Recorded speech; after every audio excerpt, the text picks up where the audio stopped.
चलिए जानते हैं दिन भर की सिलेक्टेड काम की बहुत ही महत्वपूर्ण सिलेक्टेड खबरों को सिर्फ और सिर्फ 10 मिनट में 50 बड़ी खबरों को। लेकिन वीडियो के आगे बढ़ने से पहले अगर आप लोगों ने हमारे चैनल को अब तक सब्सक्राइब नहीं किया तो सब्सक्राइब करके नीचे का बेल आइकन जरूर प्रेस कीजिए। केंद्रीय गृह मंत्री अमित शाह के खिलाफ अपमानजनक टिप्पणी के मामले में कांग्रेस के पूर्व अध्यक्ष और संसद में विपक्ष के नेता राहुल गांधी शुक्रवार को विशेष सुरक्षा में MP MLA के विशेष कोर्ट में हाजिर हुए।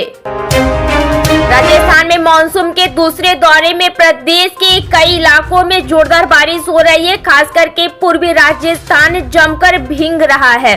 गुरुवार को दौसा में अति भारी बारिश हुई है, वहां करीब 8 इंच पानी गिरा है। मनहानि के मामले में कांग्रेस सांसद राहुल गांधी ने शुक्रवार को सुल्तानपुर जिले में MP MLA कोर्ट में पहुंचे। यहां पहुंचने के बाद राहुल गांधी ने खुद को निर्दोष बताया। उन्होंने कहा कि मेरे खिलाफ राजनीतिक साजिश हुई है। राहुल गांधी करीब 16 मिनट तक कोर्ट रूम में रहे। इस दौरान उन्होंने अपने ऊपर लगे हुए सारे आरोपों से इनकार किया है। उन्होंने यह भी कहा कि मेरे और मेरी पार्टी की छवि को धूमिल करने के लिए आरोप लगाए गए हैं। इस मामले में अब अगली सुनवाई 12 अगस्त को होगी। लोकसभा चुनाव में निराशाजनक प्रदर्शन के बाद डिमांड कंट्रोल में जुटी भारतीय जनता पार्टी ने 20 दिन बाद प्रभारियों की दूसरी लिस्ट जारी की है। यूपी और गुजरात को छोड़कर सभी राज्यों को बीजेपी ने सेनापतियों की तैनाती कर दी है। संख्या छोड़ भी दी जाए तो बीजेपी की नई टीम फिर से संघ का दबदबा देखने को मिला है। 29 में से 20 ऐसे प्रभारी हैं जो कि सीधे तौर पर संघ से जुड़े हुए हैं। उत्तर प्रदेश के मुख्यमंत्री योगी आदित्यनाथ आज शाम को दिल्ली पहुंच रहे हैं। वह शनिवार को नीति आयोग की बैठक में हिस्सा लेंगे। इसके अलावा चर्चा है कि वह PM नरेंद्र मोदी समेत भाजपा के शीर्ष नेतृत्व से मुलाकात करेंगे और यूपी में आए खराब नतीजों पर अपना पक्ष रखेंगे।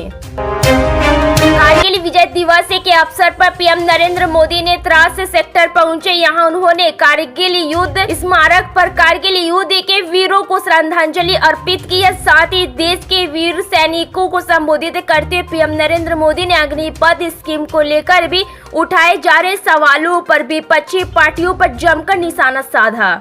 प्रधानमंत्री नरेंद्र मोदी के भाषण पर कांग्रेस सांसद अखिलेश यादव सिंह ने कहा कि देश की जनता ने पहले ही बता दिया है कि अग्निपथ योजना क्या है और कैसे उनकी बीजेपी 60 से अधिक सीटें घटी।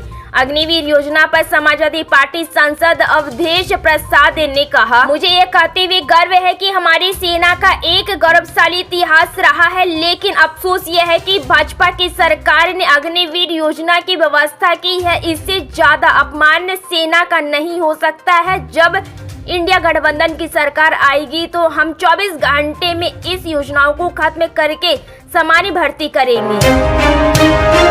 बिहार विधानसभा के मानसून सत्र का आज आखिरी दिन है। सदन की कार्रवाई शुरू होते ही विपक्ष के विधायकों ने हंगामा शुरू कर दिया। विपक्ष के विधायक अपनी सीट पर खड़ा होकर हंगामा करने लगे। बिहार को विशेष राज्य का दर्जा देने की मांग को लेकर वे वेल में पर आ गए।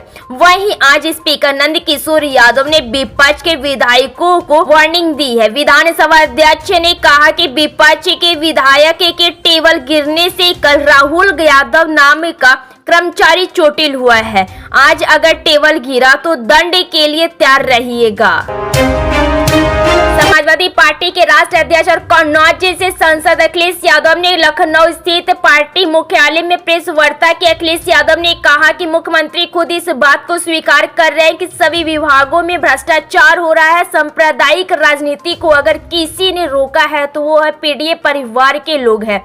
सपा प्रमुख ने केशव प्रसाद मौर्य पर नया जुआनी हमला भी बोला। अखिलेश ने कहा कि आप समझ गए होंगे कि मोहरा कौन है। सुनने में आया है कि मौर्य जी मोहरा है, दिल्ली के वाईफाई के पासवर्ड है। पश्चिम बंगाल की मुख्यमंत्री ममता बनर्जी ने घोषणा की है कि वह दिल्ली में होने वाली नीति आयोग की बैठक का बहिष्कार करेंगी। साथ ही ममता ने कहा कि बैठक में बंगाल के साथ हो रहे राजनीतिक भेदभाव का विरोध करूंगी। उनके मंत्रियों और बीजेपी नेताओं का रवैया ऐसा है कि वे बंगाल को बांटना चाहते हैं, साथ ही आर्थिक नाकेबंदी भी करेंगे। संसद में बजट पर चर्चा के दौरान कांग्रेस सांसद चरणजीत सिंह चन्नी ने इशारों में अमृतपाल सिंह का जिक्र करते हुए कहा कि एक व्यक्ति को पंजाब में 20 लाख लोगों ने सांसद के रूप में चुना और वह एनएसए के तहत जेल में बंद है। आम आदमी पार्टी आप ने पंजाब में होने जा रहे चारों विधानसभा उपचुनाव के लिए अपने इंचार्ज और को इंचार्ज को नियुक्त कर दिए हैं। आम आदमी पार्टी जालगर वेस्ट सीट पर जीतने के बाद दूसरे हलकों में भी पार्टी अपनी मजबूत दावेदारी पेश करना चाहती। गौरतलब है कि लोकसभा चुनावों के बाद पंजाब के 4 हलकों के विधायक के संसद बनने के बाद सीटें खाली हो गई थी। पिछले कई दिनों से उत्तर प्रदेश के सियासी गलियारों से तरह तरह की खबरें सामने आ रही। सुर्खियों में CM Yogi Adityanath, deputy CM Keshav Prasad Maurya और बीजेपी की यूपी यूनिट है।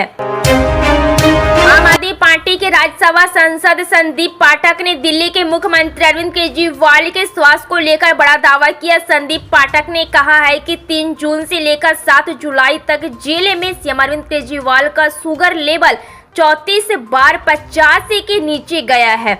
यह बेहद ही चिंताजनक है। उनकी बिगड़ती तबीयत को लेकर लाखों करोड़ों लोग परेशान हैं, लेकिन बीजेपी और उपराज्यपाल इस बात को नहीं समझ रहे हैं।